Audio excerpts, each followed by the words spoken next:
So first thing is first, I know parents are told to never ever lie to their kids. And so I want to apologize to Zev and Haley, and maybe to some of you too, for saying that I was going to be in New York when I was really going to Israel. No, I didn't take any Broadway shows in this week,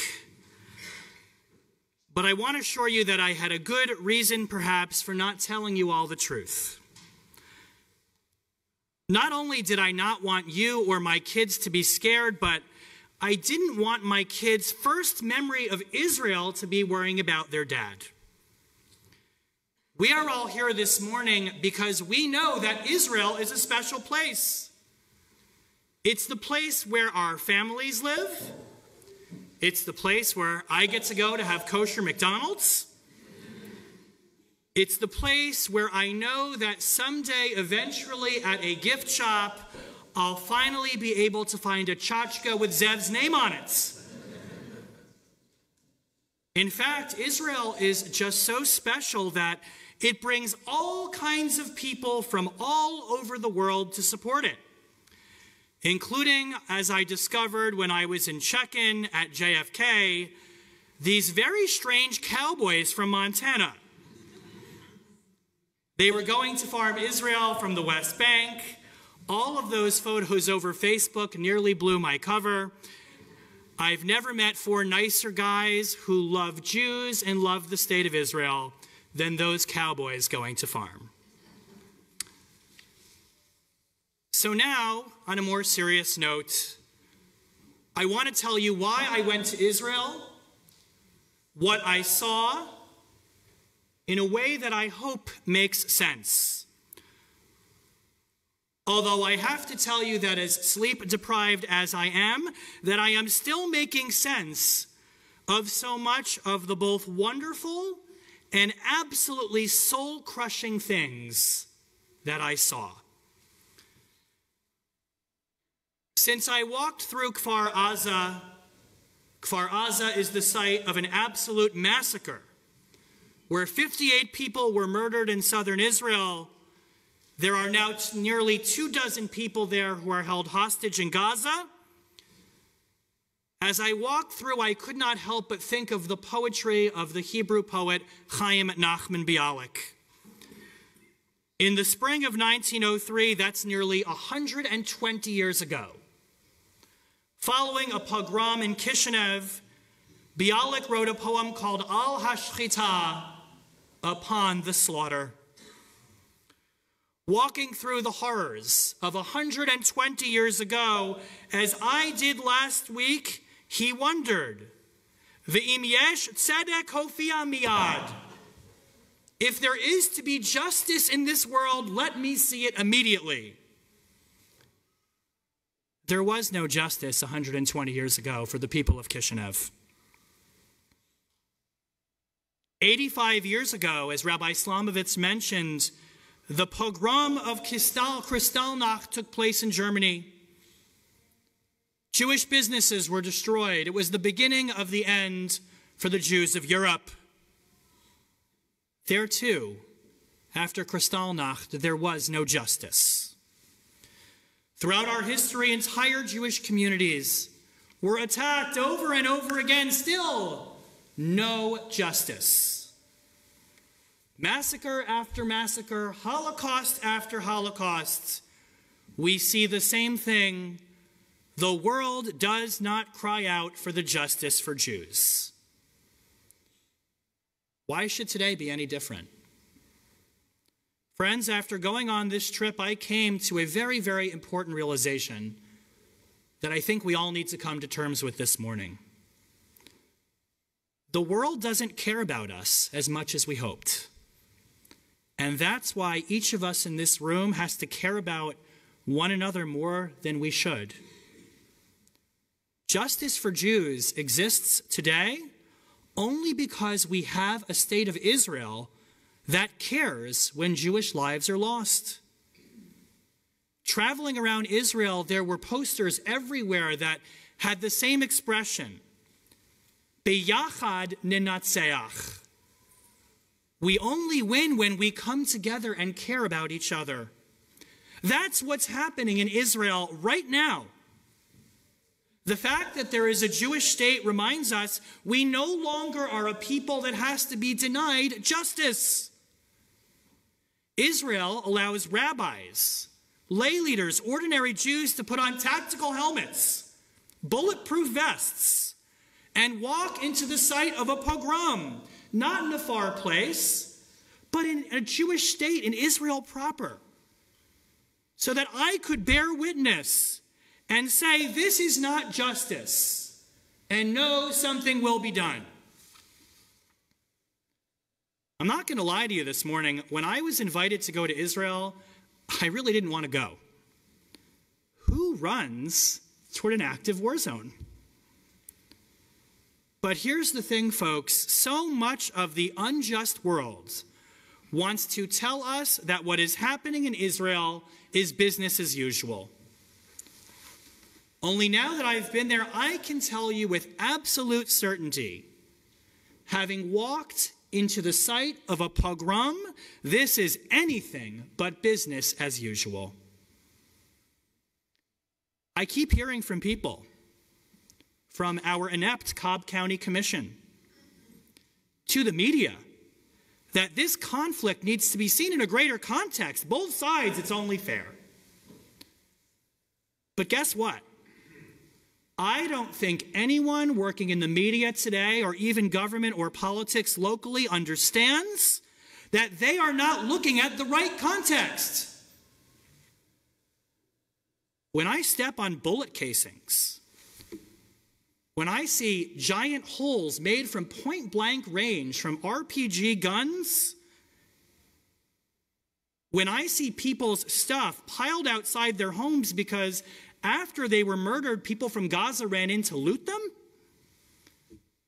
when I hear about bodies booby-trapped so that first responders who would rush to the scene would also be killed, I keep thinking, what context are you talking about? Other than the context of sheer terrorism.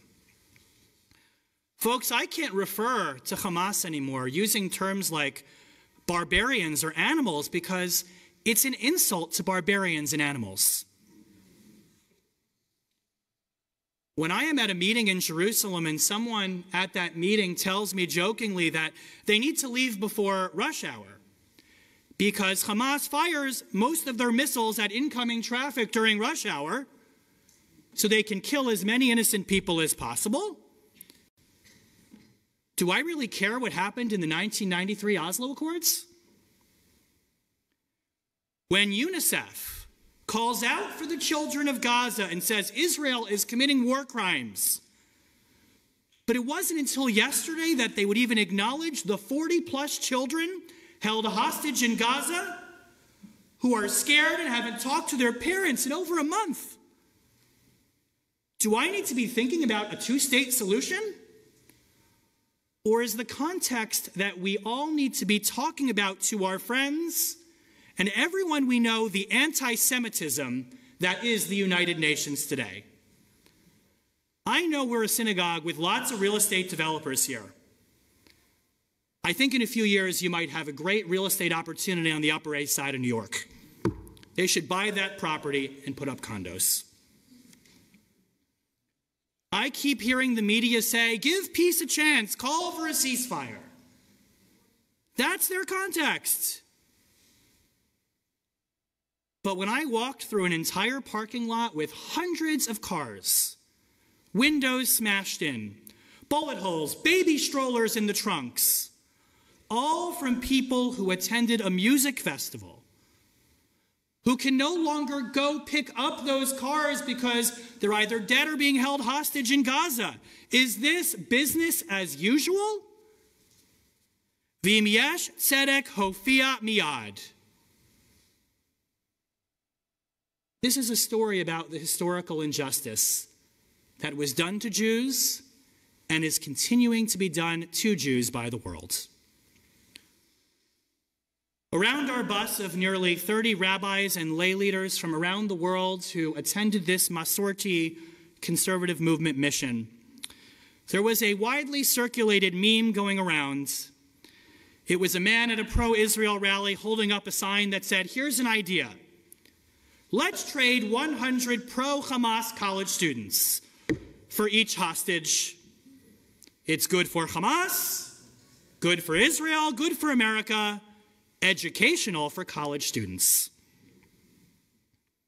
In a moment of dark humor, we began to talk to another. It sounds great, but then we realized the problem.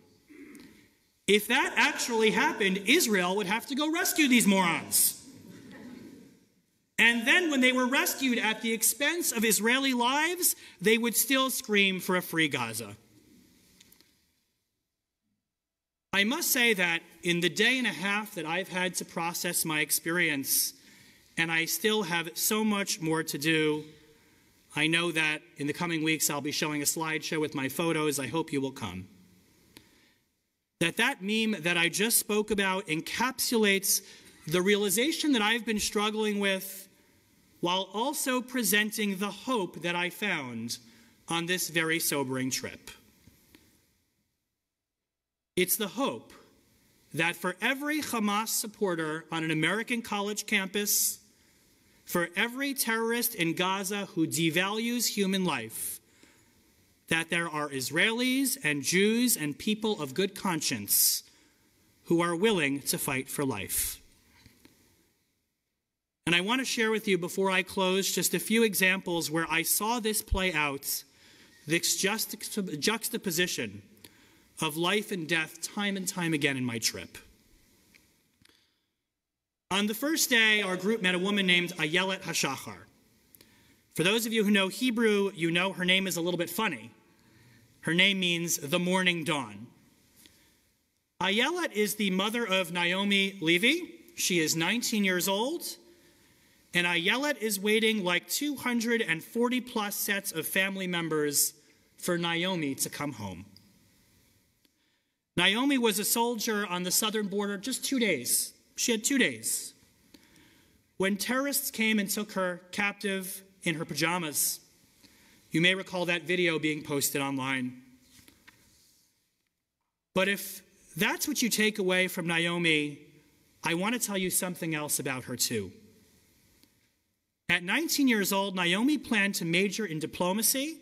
She had just spent this past summer participating in a program in the United States with Palestinian and Israeli youth learning to promote peaceful coexistence. That's who they took into Gaza. Ayelet is going through something no one in this room should ever have to go through. And yet, in the midst of that death and that chaos, there is hope. Her story inspires thousands of people of all faith backgrounds to go to Tel Aviv. There's a public square right in the middle of the city there every night, a tent set up, and people pray for the release of those hostages. I participated with my mission in a vigil with 30 other rabbis as she held that poster up of her daughter, and we prayed together for her to come home. That gave us hope. Where else is there hope? Usually on trips to Israel, I pray in all these different inspiring places. Beautiful nature outside. The Kotel, I find hope there. This time I found hope when I prayed on the side of the Convention Expo in Tel Aviv. This center has now become a warehouse for displaced families to come and get what they need. Huge piles of everything sorted, full beds, to the supplies all of you donated and put in that bin in the hallway for soldiers. Hamas took all hope away from these people, their lives, their homes, and their security. But today, Israel's civil society is trying to give it back.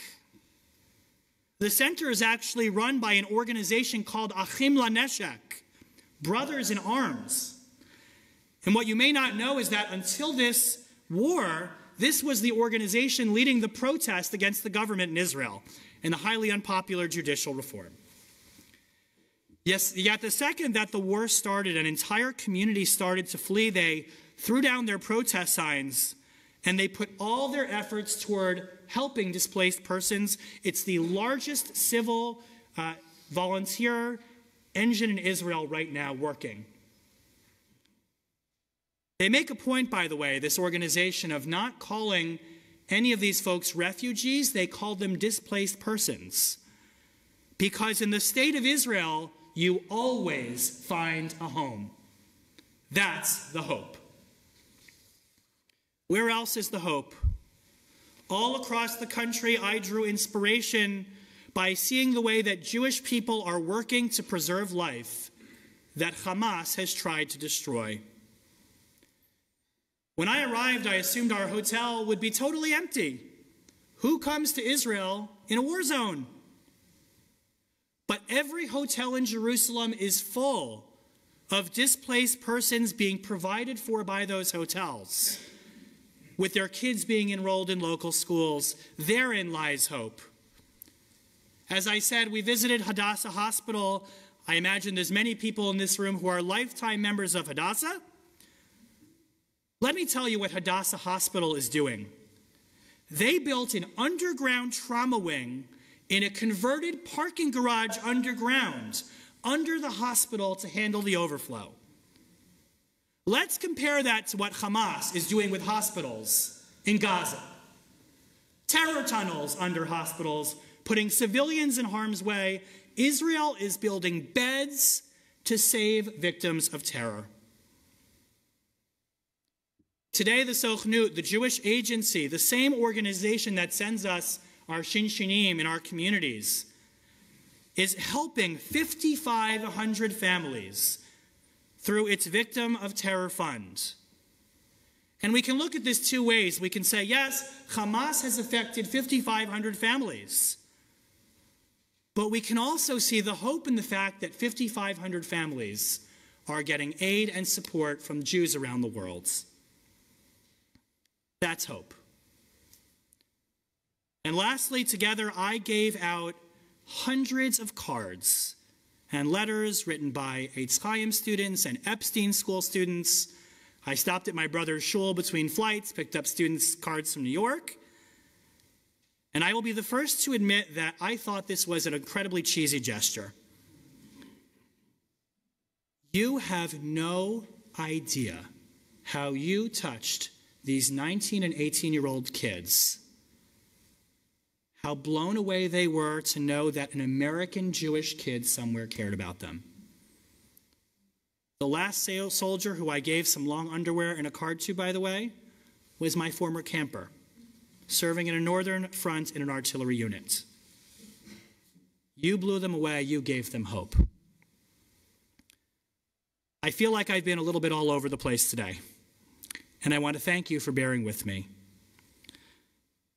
I can't also do enough to thank my wife, Amy, who this would not have been possible without. You can imagine it's not every day that a husband calls his wife and says, hey, I want to go to a war zone. How do you feel about that? And her reaction was only this. It was, I'm only jealous that I can't be the one to go. And I'm glad that you're going and you'll be safe. Thank you for taking care of our kids this week. And so this morning, after a rough trip, I want to conclude with a song that in Israel has become the song of this war. Rabbi Adler taught it to us over the holidays. It's called Lu Yehi. It's Naomi Shemer's translation of the Beatles' Let It Be. Some of you who are old enough to remember the Yom Kippur War may know that 50 years ago, Lu Yehi was the song of the Yom Kippur War. Today, I want to tell you once again that Lu Yehi has become the song of hope for Israelis across the country. It is on all the radio stations all the time. Folks, we can despair a lot if we try. But what I took away from my mission, in addition to just all the things I saw, is that we can also be proud of the Jewish people. Am Yisrael Chai, we are more resilient than ever. 50 years ago, after the Yom Kippur War, we are finally, at long last, after all of these protests, coming together again. Ve'im yesh tzedek hofia miyad. 120 years after Kishinev, we know the state of Israel will be a beacon of justice for the world. Because for Jews, for thousands of years without an Israel, we were denied justice. Never again. Lu Yehi, let it be. May justice reign again soon in our time. Amen.